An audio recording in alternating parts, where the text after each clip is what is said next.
Hello, everybody, and welcome back to my YouTube channel. Welcome to my space where I do nothing but just unpack my thoughts. It's been a nice and amazing couple of weeks. Weeks?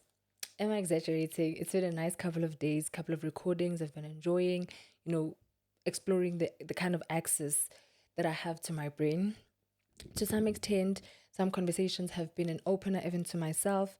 But before I get into it, guys, welcome. I'm not alone. I'm with this lovely companion of mine. And yeah, welcome. I'm still reading Paulo. And when I tell you, Paulo is him. Paulo is him. We don't even have to discuss it. He is just him. Okay, I am truly enjoying this book. I think I'm halfway through now. I believe by the time this week ends, I would have finished this book, and I have another one waiting for me. I am well on my way to 20 books this year. And then I also have a recommendation from a TikTok comment, which I am truly excited about, but it's gonna come after the two that I already have in line, which is very good for me, Readers are up. Readers are guys, read. I cannot emphasize this enough.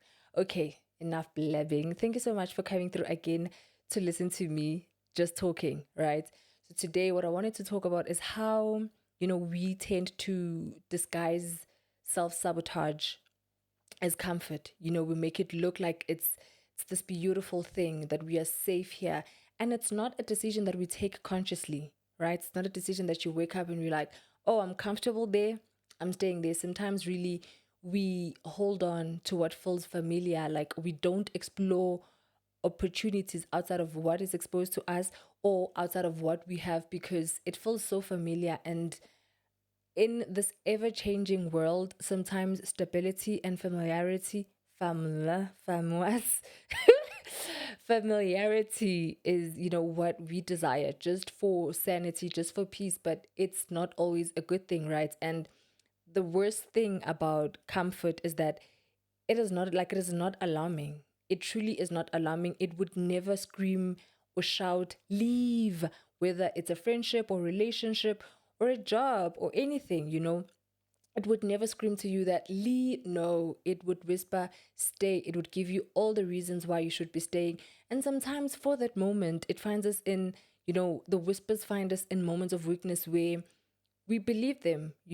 For instance, you could be in a position where you're so tired of being in a certain place, but because you've been there for so long and you want to be loyal to the place, you want to be loyal to that season of your life, you would be presented with many reasons why it's valid for you to stay. And to some extent, it's very easy for us to fall for those traps because we're trying to be loyal people, and because it's comfortable, there's no rattling in your soul. It's very easy for you to just decide, okay, no, I'm out, when in reality we're staying in we're overstaying our welcome, basically, right? So I want to talk about that. I know I've said a lot for an intro, but I want to talk about that and what self-sabotage disguised as comfort looks like.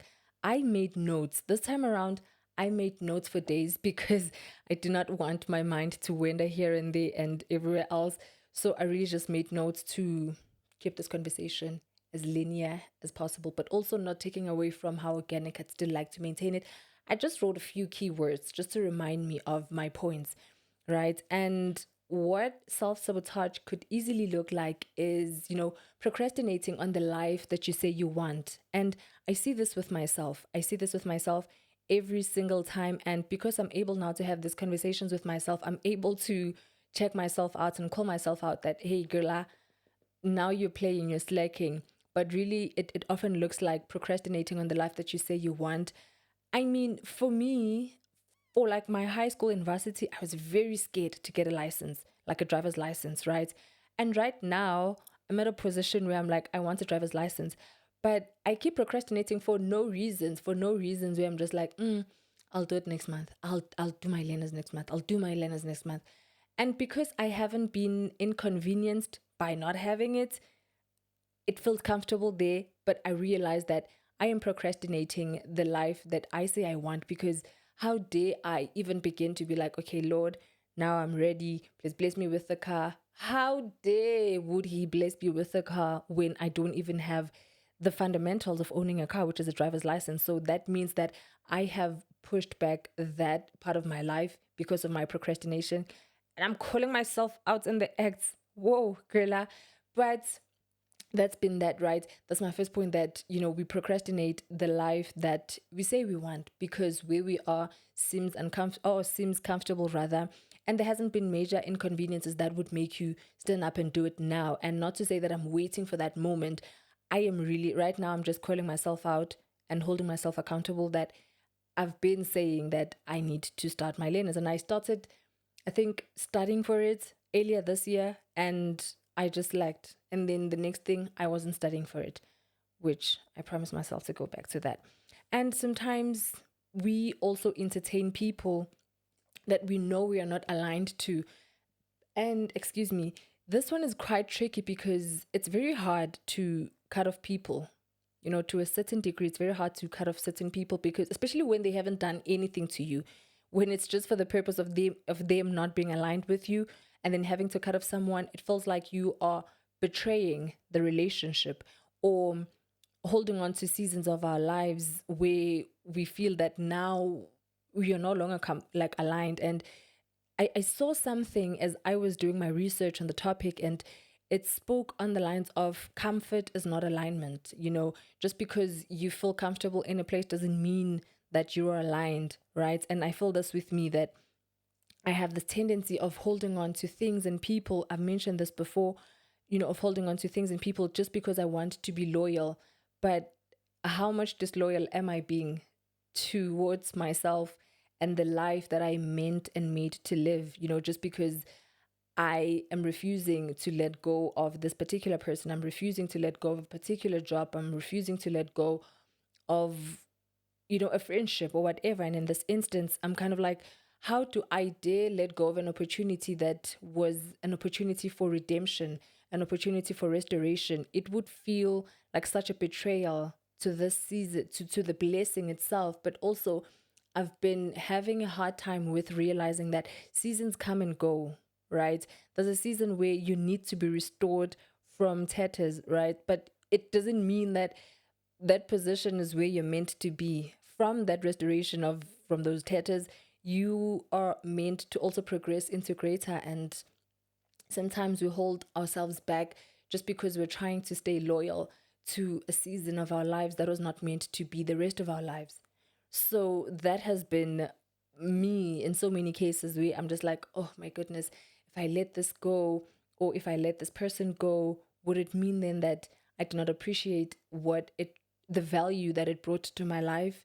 But that's not the case. Like, I can appreciate something, but still be willing to let it go when it's time for it to go. And how do we know that it's time for something to go? The thing is, there's always a knowing, either in the mind or in the soul or in the gut of your stomach, however way you may want to phrase it. There's always a knowing in the soul that your time here has come to an end, right? You are now meant to move on to certain things. But because of familiarity, because of fear, also because of comfort, we tend to shut those conversations out because we're like, I this this feels like it's meant to be. And I say something, there's something that I like to say, excuse me, which I truly believe that it is another form of self-sabotage, that I am where I should be when I should be. In so many ways I believe that, but in so many ways I think I say that from a place of indifference because I have a fear of taking a step forward. So I would rather what's the word? I would rather comfort myself by saying I'm where I should be when I should be. And that's very valid. But what happens now is I miss the cues that it's time to leave because I try so hard to convince myself that where I am is where I should be. Even when there is an unsettling in my soul and unsettling in my mind, that brings me to a point of knowing, Guti, maybe not anymore, right? But the fear lies so much in letting go of what is familiar, and change sometimes does that to you, that you have to let go of the things that you've held on to for however long, right? You have to let go of people, you have to let go of opportunities, not from a place of lacking gratitude, but from a place of progression, from a place of growth, also more than anything. And for me, I think that was like calling myself out once again that it's you moving on would not be a reflection of being ungrateful. It would be accepting and acknowledging that seasons come and go, and every good thing comes to an end, and every is not meant to bring a sore heart. Some are really just meant to be a cheerful moment in our lives, right? And another one that I've realized is that we avoid having hard conversations because we're trying to maintain the vibe. This one was a very tricky one. Was a very tricky one because quite a moment ago, I one thing about me, I will talk to people and then I'll just be like, okay, nah, we're not doing this, right? And I was maintaining the vibe just because I remember I had this fixation that I am so lonely. I needed someone to talk to, and then I ended up like talking to my friend, like one of my closest friends right now, and he was like, let's just get you a teddy bear, bro. So I had those conversations with my teddy bear now. But I was so lonely. I was so lonely, so bad. And I remember I would just be talking to this person, but there would not be anything like no adrenaline, no rush in the blood, just nothing, just staleness.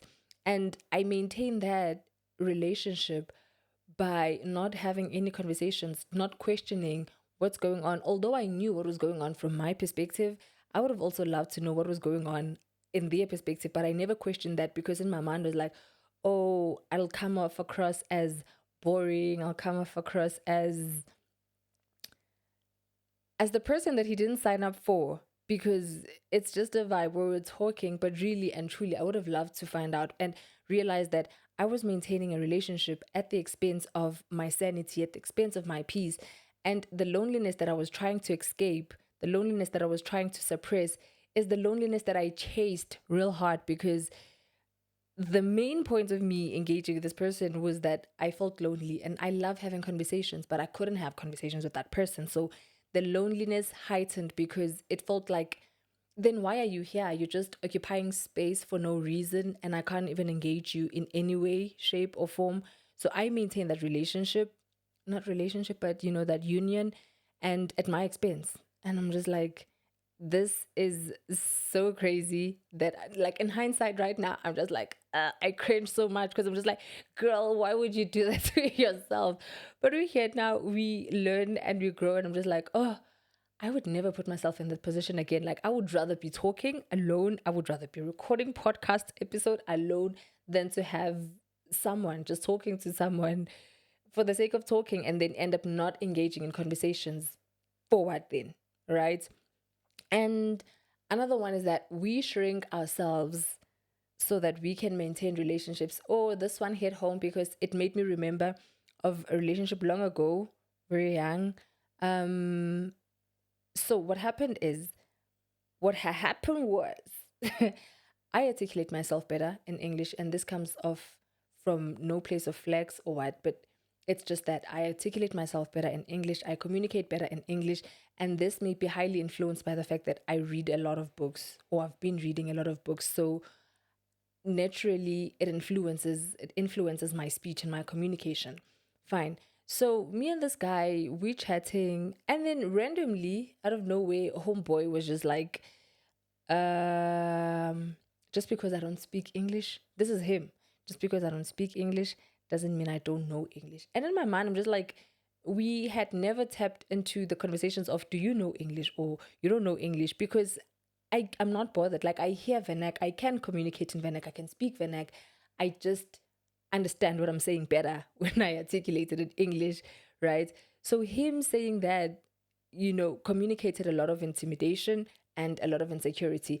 And what I then did was that it minimized my communication with him, because if I don't trust what I'm saying to you, then I would rather not be saying anything at all, right? Because if I speak in English, then to him, it seems as if, oh, uzenzang, oh, no. So I would shrink. Like, I would lessen myself, I would lessen my communication, which is another thing that ended the relationship or the talking stage or whatever it was, because I was just like, we can't talk most, because if I talk, it comes across very differently to you. You don't take what I'm saying. Because if you can hear English, if you can understand English, but you want to respond in Zulu, just respond however way you see fit. I'll hear. And if I don't hear and if I don't understand, I will ask, guys, it's really not that deep. But instead of clarifying that, I found myself having to, I couldn't speak out anymore. I wasn't verbal anymore. I wasn't vocal anymore. And that suppression was just too much for me to bear. And without even knowing, I got to a point where I couldn't take it anymore and I couldn't do it anymore. And that ended the relationship or whatever that was. And the other thing is this, the last two are what I'm trying, like I'm trying to unlearn, like what I'm battling with actively at the moment, telling yourself that I'll try again later, like over and over again. It goes back to my point of my driver's license, right? I've been saying that over and over and over and over and over for months now, roughly for months now. And it's such an embarrassing thing for someone who knows that I'd like to own a vehicle one day. I'd like to have like a mobile a mobile life. It's very tricky because I'm just like, how do you see it happening, mama, if you're not taking the necessary steps? Like the fundamental basics of having a car is having a driver's license. Do you get what I mean? And the last thing is that I feel like very much I have been protecting the version of my life that I have been complaining about, right? And I am protecting it by holding on to it even when I can feel it's in the deepest parts of my heart that doesn't serve anything anymore. Instead, it really threatens my mental health, whether it's relationships or what. But I find myself in that situation whereby I feel like I am protecting the very same version of my life that I'm complaining about. I'm still protecting because it feels familiar, because I feel like I owe it something, because I feel like I can't just let it go. But one thing I am realizing is that comfort will keep you in one place, right? But growth will require you to lose, parts of your old life. And that's the trade off that people, often do not speak about. And I think that would be like my parting words that, comfort will keep you in one place, will keep you stuck in one place, and growth will require you to let go of old parts of your life. And you cannot evolve, right? And stay attached to the very things that made you comfortable. It just doesn't happen because how do you expect to take a step forward if you're still holding on to what you held in that moment that is backwards, that is, behind you? Excuse me. So yeah, I think that is where I'd like to park it. That is where I'd like to park it. But before I park it there,